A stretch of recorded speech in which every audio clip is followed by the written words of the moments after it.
당신의 집은 당신에게 어떤 의미인가요? 혹시 매일 싸워야 하는 전장처럼 느껴지진 않으세요? 하루를 마치고 돌아온 집에서 편안함 대신 또 다른 숙제를 마주하는 기분, 아마 많은 분들이 공감하실 겁니다.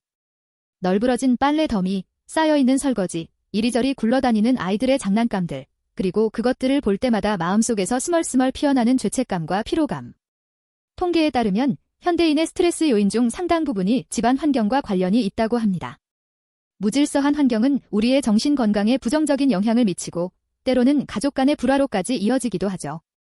우리는 바쁜 일상 속에서 집안일을 감당하기 위해 애쓰지만 결국 그 짐에 짓눌려 소중한 시간과 에너지를 잃어버리곤 합니다. 마치 끝없는 굴레처럼 느껴지는 이 상황에서 대체 우리는 어떻게 벗어날 수 있을까요? 오늘 저는 살림이라는 이름 뒤에 숨겨진 진짜 가치, 그리고 그것이 우리의 삶을 어떻게 변화시킬 수 있는지에 대한 이야기를 진솔하게 나누고자 합니다. 단순히 집을 정리하는 팁이 아니라 당신의 마음과 삶을 다시 정돈하는 마법 같은 이야기를 지금부터 시작합니다. 한때 저에게도 집은 평화로운 안식처가 아닌 숨막히는 전쟁터였습니다. 워킹맘으로 두 아이를 키우며 정신없이 살아가던 시절이었죠. 매일 아침 눈을 뜨면 어제 정리하지 못한 자네들이 저를 반겼고 저녁에는 퇴근 후 밀려드는 집안일에 온몸의 에너지가 고갈되곤 했습니다. 식탁 위에는 영수증과 잡동사니가 뒤섞여 있었고 아이들 방은 발 디딜 틈 없이 장난감으로 가득했어요. 빨래는 늘 건조대에서 다음 세탁을 기다리는 옷더미가 되었고 주방 싱크대는 설거지 거리로 가득했습니다. 이런 환경 속에서 저는 늘 초조했고 아이들에게 짜증을 내기 일쑤였어요. 남편과의 대화는 늘 집안일 분담에 대한 불평으로 시작되고 끝났죠. 어느 날 밤이었어요. 아이들을 겨우 재우고 쌓여있는 설거지를 시작하는데 갑자기 눈물이 왈칵 쏟아지는 겁니다. 제가 대체 뭘 하고 있는 건가 하는 생각이 들었어요. 이렇게 매일 전쟁 같은 시간을 보내는 게 무슨 의미가 있을까? 삶의 의미는 어디에도 없고 저는 그저 집안일에 매몰된 로봇처럼 느껴졌습니다. 거울에 비친 제 모습은 피곤에 찌들어 있었고 언제부터인가 제 이름 대신 엄마 혹은 자네라는 역할 뒤에 숨어버린 제 자신을 발견했습니다. 정말이지 너무나도 마음이 아팠습니다. 그때 결심했습니다. 이대로는 안 되겠다고. 무언가 바뀌어야만 한다고. 막연하게나마 이 지긋지긋한 현실에서 벗어나고 싶다는 갈망이 생겨났어요.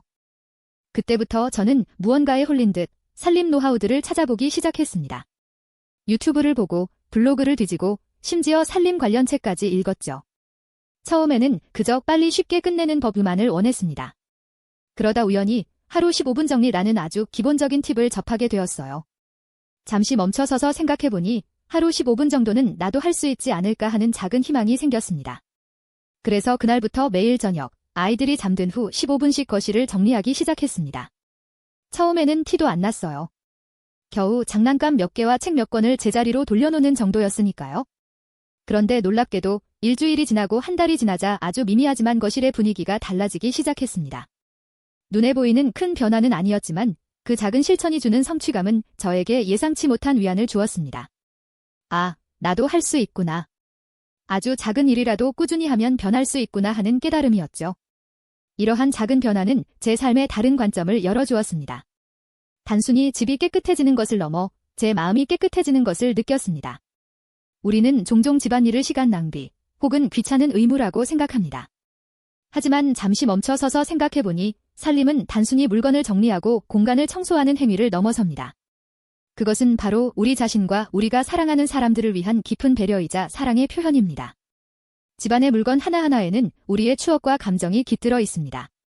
무심코 쌓아두었던 물건들이 어느 순간 우리의 마음을 무겁게 짓누르고 심지어는 관계마저도 답답하게 만들곤 하죠. 예를 들어 오래된 옷 한 벌을 정리하는 행위를 생각해볼까요? 그 옷을 처음 샀을 때의 기분, 함께했던 추억, 그리고 이제는 더 이상 입지 않는다는 현실을 마주합니다. 단순히 버리는 것이 아니라 그 옷과의 인연을 마무리하고 새로운 공간을 만드는 과정인 셈입니다. 이러한 정리는 우리에게 불필요한 과거의 짐을 덜어내고 현재와 미래에 집중할 수 있는 정신적인 여유를 선물합니다. 실제로 미네소타 대학교 연구에 따르면 어질러진 환경은 스트레스 호르몬인 코르티솔 수치를 증가시키고 집중력을 저하시킨다고 합니다. 반대로 정돈된 환경은 평온함을 가져다주고 우리의 사고를 명확하게 해주죠. 집이 단정해지면 생각도 단정해진다는 말, 정말 맞는 말입니다. 저의 할머니는 늘 말씀하셨어요. 사는 동안 너무 많은 것을 담아두려 하지 말아라. 비워야 채워지는 법이니라 할머니의 집은 늘 깨끗하고 정갈했지만 물건이 거의 없었습니다. 저는 어릴 때 그것이 조금 쓸쓸하다고 생각했어요. 하지만 지금 생각해보면 할머니는 이미 삶의 본질을 꿰뚫고 계셨던 겁니다. 할머니는 물건 대신 가족들과의 대화, 따뜻한 밥 한 끼, 자연 속에서의 평화를 채우셨던 거죠. 우리의 집은 단순히 물건을 보관하는 창고가 아닙니다. 그곳은 우리가 쉬고, 사랑하고, 성장하며 가장 진정한 나 자신이 되는 공간이어야 합니다. 그런데 그 공간이 무거운 짐들로 가득 차 있다면 과연 우리는 진정으로 휴식하고 성장할 수 있을까요? 살림 노하우를 배우는 것은 어쩌면 우리 삶의 방향을 다시 설정하고 진정으로 중요한 것이 무엇인지를 깨닫는 과정과 같습니다. 그렇게 작은 실천들을 꾸준히 이어오면서 저는 저의 집과 그리고 제 삶에 큰 변화를 선물했습니다. 더 이상 집안일은 저를 짓누르는 짐이 아니었습니다. 오히려 저 자신을 돌보고 가족을 사랑하는 행위가 되었죠. 15분 정리를 시작으로 설거지는 식사 후 바로 하고 빨래는 모아두지 않고 그날그날 처리하는 습관을 들였습니다. 처음에는 힘들었지만 하루의 작은 루틴들이 자리를 잡아가면서 제 삶은 훨씬 더 예측 가능하고 평화로워졌습니다. 아이들과는 더 이상 장난감 때문에 다투지 않고 함께 정리하는 시간을 가질 수 있게 되었습니다. 남편과도 잔소리 대신 오늘 하루 있었던 일들을 웃으며 나눌 수 있게 되었죠. 가장 큰 변화는 제 내면에서 일어났습니다. 저는 더 이상 집안일에 매몰된 사람이 아니었어요.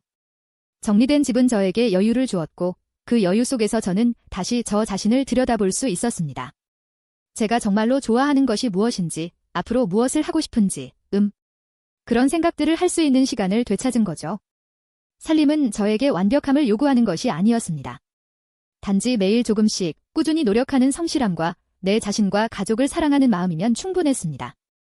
이제 저는 더 이상 제가 모든 것을 완벽하게 해내야 한다는 강박에 시달리지 않습니다. 때로는 어질러질 수도 있고 가끔은 실수를 할 수도 있다는 것을 인정하게 되었습니다.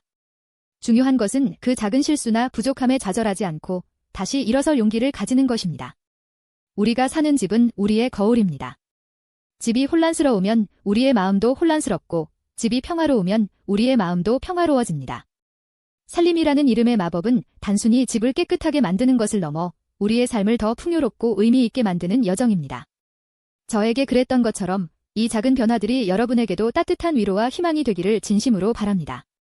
지금 당장 거창한 계획을 세울 필요는 없습니다. 그저 오늘 당신의 눈에 가장 먼저 들어오는 작은 물건 하나를 제자리에 두는 것부터 시작해보세요. 혹은 하루 5분 쌓여있는 설거지 중 딱 한 접시만 씻어보는 것도 좋습니다. 아주 작은 시작이 큰 기적을 만들어낼 수 있습니다. 당신은 혼자가 아닙니다. 이 여정을 통해 당신의 집이 다시 사랑과 평화가 가득한 안식처가 되기를, 그리고 당신의 삶이 매일매일 더 행복해지기를 응원합니다. 오늘 당신이 찾은 작은 꿀팁이나 살림을 통해 얻은 특별한 경험이 있다면 댓글로 자유롭게 나눠주세요. 우리 함께 더 나은 내일을 만들어갈 수 있을 거예요. 당신의 삶을 되찾는 마법, 바로 지금 시작됩니다. 정말 감사합니다.